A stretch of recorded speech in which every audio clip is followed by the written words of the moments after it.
También perfume, dijo. Sí, querido, también me he puesto perfume. ¿Y sabes lo que voy a leer ahora? Voy a buscarme, en donde sea, un verdadero vestido de mujer y me lo pondré en vez de estos asquerosos pantalones. Llevaré medias de seda y zapatos de tacón alto. Estoy dispuesta a ser en esta habitación una mujer y no una camarada del partido. Se sacaron las ropas y se subieron a la gran cama de caoba. Era la primera vez que él se desnudaba por completo en su presencia. Hasta ahora había tenido demasiada vergüenza de su pálido y delgado cuerpo, con las varices saliéndole en las pantorrillas y el trozo descolorido justo encima de su tobillo. No había sábanas, pero la manta sobre la que estaban echados estaba gastada y era suave, y el tamaño y lo blando de la cama los tenía asombrados. Seguro que está llena de chinches, pero ¿qué importa?, dijo Julia. No se veían camas dobles en aquellos tiempos, excepto en las casas de los proles. Winston había dormido en una ocasionalmente en su niñez. Julia no recordaba haber dormido nunca en una. Durmieron después un ratico. Cuando Winston se despertó, el reloj marcaba cerca de las 9 de la noche. No se movieron, porque Julia dormía con la cabeza apoyada en el hueco de su brazo. Casi toda su pintura había pasado en la cara de Winston o la almohada, pero todavía le quedaba un poco de colorete en las mejillas. Un rayo de sol prominente caía sobre el pie de la cama y daba sobre la chimenea donde el agua hervía a borbotones. Ya no cantaba la mujer en el patio, pero seguían oyéndose los gritos de los niños en la calle. Julia se despertó, frotándose los ojos, y se incorporó apoyándose en un codo para mirar a la estufa de petróleo. La mitad del agua se ha evaporado, dijo. Voy a levantarme y a preparar más agua en un momento. Tenemos una hora. ¿Cuándo cortan las luces de tu casa? A las 23:30. Donde yo vivo apagan a las 23 en punto. Pero hay que entrar antes porque... ¡Fuera de aquí, asquerosa! Julia empezó a retorcerse en la cama, logró coger un zapato del suelo y lo tiró a un rincón, igual que Winston la había visto arrojar su diccionario a la cara de Gunstein aquella mañana durante los 2 minutos de odio. ¿Qué era eso?, le preguntó Winston sorprendido. Una rata. La vi asomarse por ahí. Se metió por un boquete que hay en aquella pared. De todos modos, le he dado un buen susto. Ratas, murmuró Winston. ¿Hay ratas en esta habitación? Todo está lleno de ratas, dijo ella en tono indiferente mientras volvía a tumbarse. Las tenemos hasta en la cocina de nuestro hotel. Hay partes de Londres en que se encuentran por todos lados. ¿Sabes que atacan a los niños? Sí, en algunas calles de los proles las mujeres no se atreven a dejar a sus hijos solos ni 2 minutos. Las más peligrosas son las grandes y oscuras. Y lo más horrible es que siempre... No sigas, por favor, dijo Winston, cerrando los ojos con fuerza. Querido, te has puesto palidísimo. ¿Qué te pasa? ¿Te dan asco? Una rata, lo más horrible del mundo. Ella lo tranquilizó con el calor de su cuerpo. Winston no abrió los ojos durante un buen rato.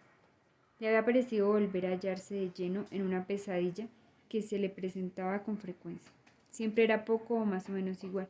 Se hallaba frente a un muro tenebroso, y del otro lado de este muro había algo capaz de enloquecer al más valiente. Algo infinitamente espantoso. En el sueño, sentíase siempre decepcionado porque sabía perfectamente lo que ocurría detrás del muro de tinieblas. Con un esfuerzo mortal, como si se arrancara un trozo de su cerebro, conseguía siempre despertarse sin llegar a descubrir de qué se trataba concretamente. Pero él sabía que era algo relacionado con lo que Julia había estado diciendo y sobre todo con lo que iba a decirle cuando la interrumpió. Lo siento, dijo, no es nada. Lo que ocurre es que no puedo soportar las ratas. No te preocupes, querido, aquí no entrarán porque voy a tapar ese agujero con tela de saco antes de que nos vayamos. Y la próxima vez que vengamos traeré un poco de yeso y lo taparemos definitivamente. Ya había olvidado Winston aquellos instantes de pánico. Un poco avergonzado de sí mismo, sentándose a la cabecera de la cama. Julia se levantó, se puso el mono e hizo el café. El aroma resultaba tan delicioso y fuerte que tuvieron que cerrar la ventana para no alarmar a la vecindad. Pero mejor aún que el sabor del café era la calidad que le daba el azúcar, una finura sedosa que Winston casi había olvidado después de tantos años de sacarina. Con una mano en un bolsillo y un pedazo de pan con mermelada en la otra, se paseaba Julia por la habitación mirando con indiferencia la estantería de libros, pensando en la mejor manera de arreglar la mesa, dejándose caer en el viejo sillón para ver si es cómodo, y examinando el absurdo reloj de las 12 horas con aire divertido y tolerante. Cogió el pisapapeles de cristal y se lo llevó a la cama, donde se sentó para examinarlo con tranquilidad. Winston se lo quitó de las manos, fascinado, como siempre, por el aspecto suave y resbaloso de agua de lluvia que tenía aquel cristal. ¿Qué crees tú que sería esto?, dijo Julia. No creo que sea nada particular, es decir, no creo que haya servido nunca para nada concreto. Eso es lo que me gusta precisamente de este objeto. Es un pedacito de historia que se han olvidado de cambiar, un mensaje que nos llega de hace un siglo y que nos diría muchas cosas si supiéramos leerlo. ¿Y aquel cuadro, señaló Julia, también tendrá 100 años? Más seguramente 200. Es imposible saberlo con seguridad. En realidad, hoy no se sabe la edad de nada. Julia se acercó a la pared de enfrente para examinar con detenimiento el grabado. Dijo: ¿qué sitio es este? Estoy segura de haber estado aquí alguna vez. Es una iglesia, o por lo menos solía serlo. Se llamaba San Clemente. La incompleta canción que el señor Charrington le había enseñado volvió a sonar en la cabeza de Winston, que murmuró con nostalgia: naranjas y limones, dicen las campanas de San Clemente. Y se quedó estupefacto al oír a Julia continuar. Me debes 3 peniques, dicen las campanas de San Martín. ¿Cuándo me pagarás? Dicen las campanas de Old Bailey. No puedo recordar cómo sigue, pero sé que termina así. Aquí tienes una vela para alumbrarte cuando te acuestes. Aquí tienes un hacha para cortarle la cabeza. Era como las 2 mitades de una contraseña, pero tenía que haber otro verso después de las campanas de Old Bailey. Quizá el señor Charrington acabaría acordándose de este final. ¿Quién te lo enseñó?, dijo Winston. Mi abuelo. Solía cantármelo cuando yo era niña. Lo vaporizaron teniendo yo unos 8 años. No estoy segura, pero lo cierto es que desapareció. Lo que no sé, y me lo he preguntado muchas veces, es ¿qué sería un limón?, añadió. He visto naranjas. Es una especie de fruta redonda y amarillenta con una cáscara muy fina. No recuerdo los limones, dijo Winston. Eran muy frecuentes en los años 50 y tantos. Eran unas frutas tan agrias que rechinaban los dientes solo de olerlas. Estoy segura de que detrás de ese cuadro hay chinches, dijo Julia. Lo descolgaré cualquier día para limpiarlo bien. Creo que ya es hora de que nos vayamos. Qué fastidio, ahora tengo que quitarme esta pintura. Empezaré por mí y luego te limpiaré a ti la cara. Winston permaneció unos minutos más en la cama. Oscurecía en la habitación. Volvióse hacia la ventana y fijó la vista en el pisapapeles de cristal. Lo que le interesaba inagotablemente no era el pedacito de coral, sino el interior del cristal mismo. Tenía tanta profundidad y sin embargo era transparente, como hecho con aire. Como si la superficie cristalina hubiera sido la cubierta del cielo que encerrase un diminuto mundo con toda su atmósfera. Tenía Winston la sensación de que podría penetrar en este mundo cerrado, que ya estaba dentro de él con la cama de caoba y la mesa rota y el reloj y el grabado, e incluso con el mismo pisapapeles. Sí, el pisapapeles era la habitación en que se hallaba Winston, y el coral era la vida de Julia y la suya clavadas eternamente en el corazón del cristal. Sime había desaparecido. Capítulo 5. Una mañana no acudió al trabajo. Unos cuantos indiferentes comentaron su ausencia, pero el día siguiente nadie habló de él. Al tercer día entró Winston en el vestíbulo del departamento de registro para mirar el tablón de anuncios. Uno de estos era una lista impresa con los miembros del comité de ajedrez, al que Sime había pertenecido. La lista era idéntica a la de antes. Nada había sido tachado en ella, pero contenía un nombre menos. Bastaba con eso. Sime había dejado de existir. Es más, nunca había existido. Hacía un calor horrible. En el laberíntico ministerio, las habitaciones sin ventanas y con buena refrigeración mantenían una temperatura normal, pero en la calle el pavimento echaba humo y el ambiente del metro a las horas de aglomeración era espantoso. Seguían en pleno hervor los preparativos para la Semana del Odio, y los funcionarios de todos los ministerios dedicaban a esta tarea horas extraordinarias. Había que organizar los desfiles, manifestaciones, conferencias, exposiciones de figuras de cera, programas cinematográficos y de telepantalla, erigir tribunas, construir efigies, inventar consignas, escribir canciones, extender rumores, falsificar fotografías.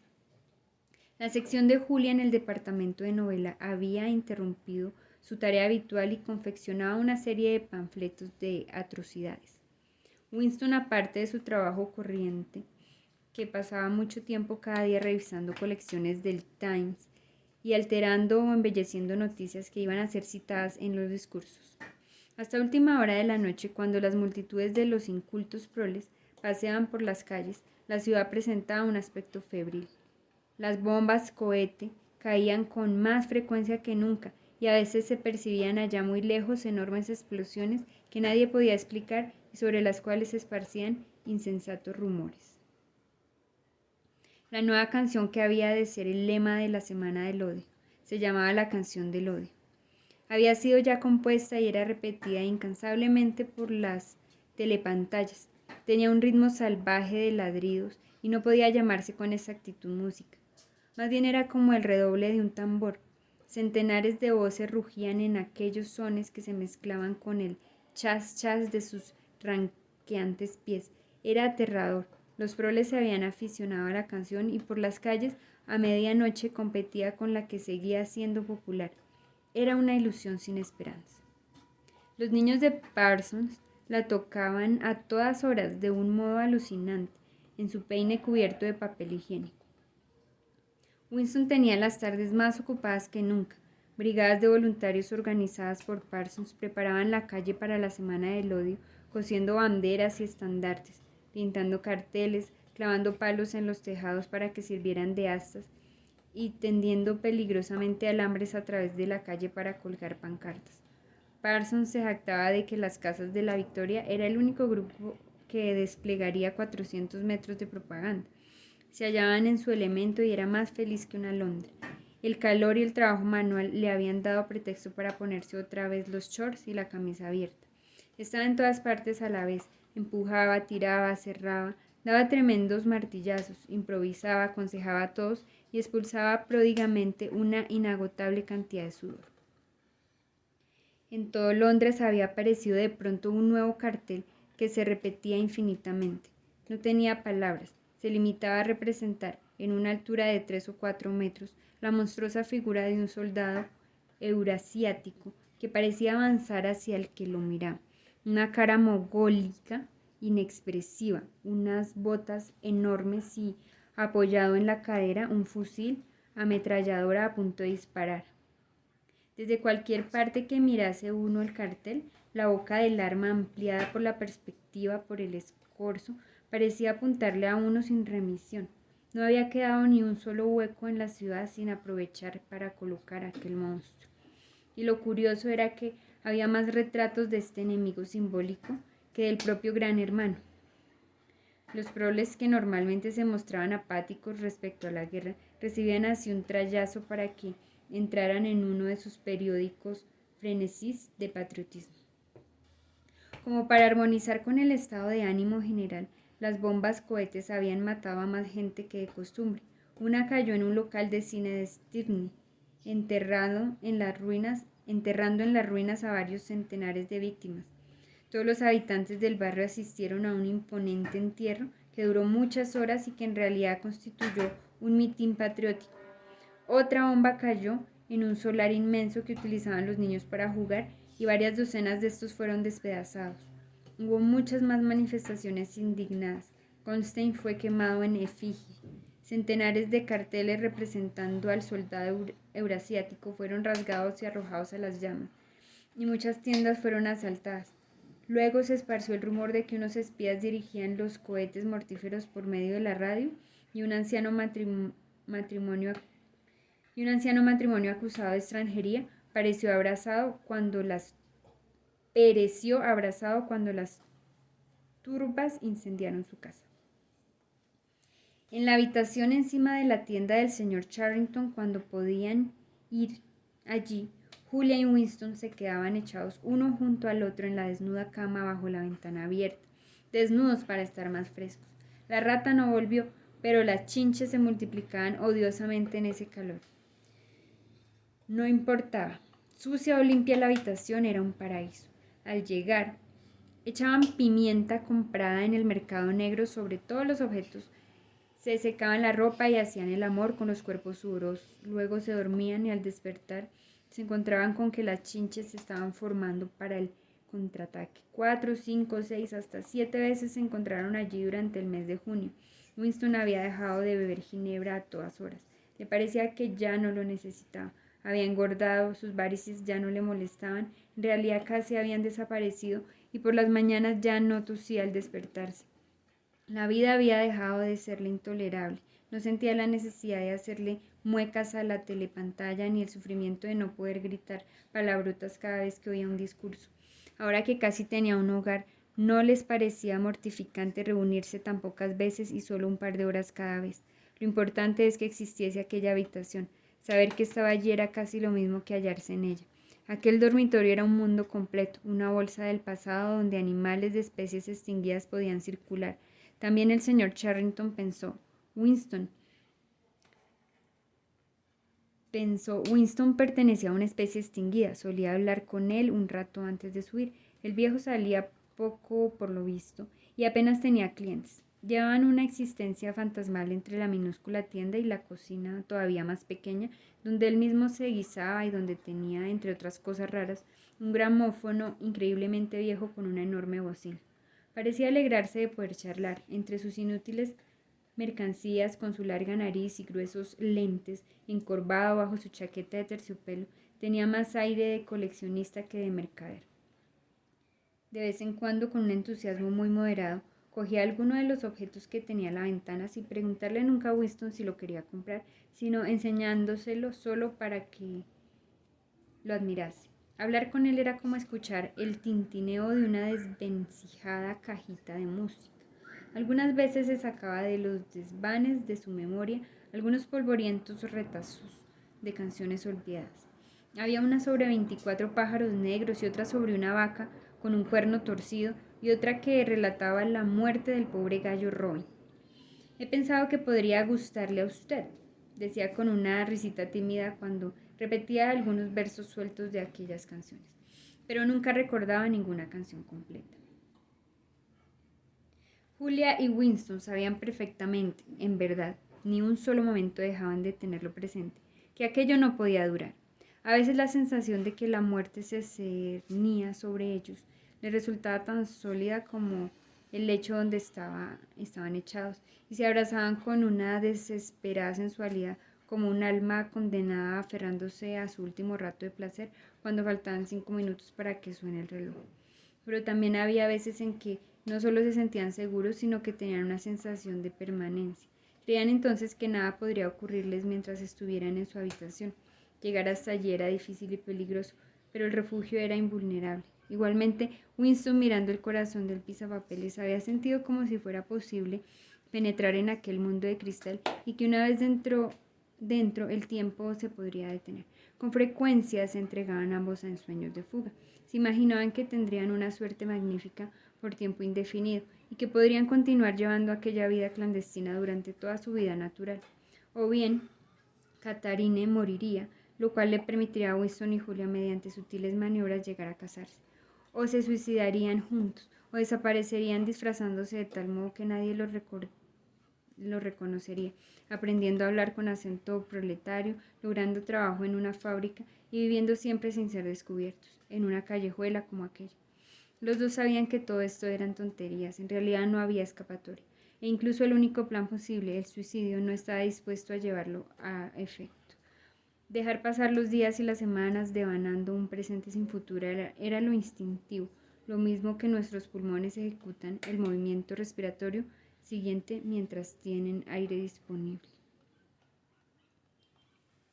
Además, a veces hablaban de rebelarse contra el partido de un modo activo, pero no tenían idea de cómo dar el primer paso.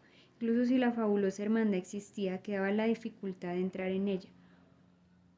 Winston le contó a Julia la extraña intimidad que había, o parecía haber entre él y O'Brien, y del impulso que sentía a veces de salirle al encuentro a O'Brien y decirle que era enemigo del partido y pedirle ayuda. Era muy curioso que a Julia no le pareciera una locura semejante proyecto. Estaba acostumbrada a juzgar a las gentes por su cara y le parecía natural que Winston confiese en O'Brien basándose solamente en un destello de sus ojos.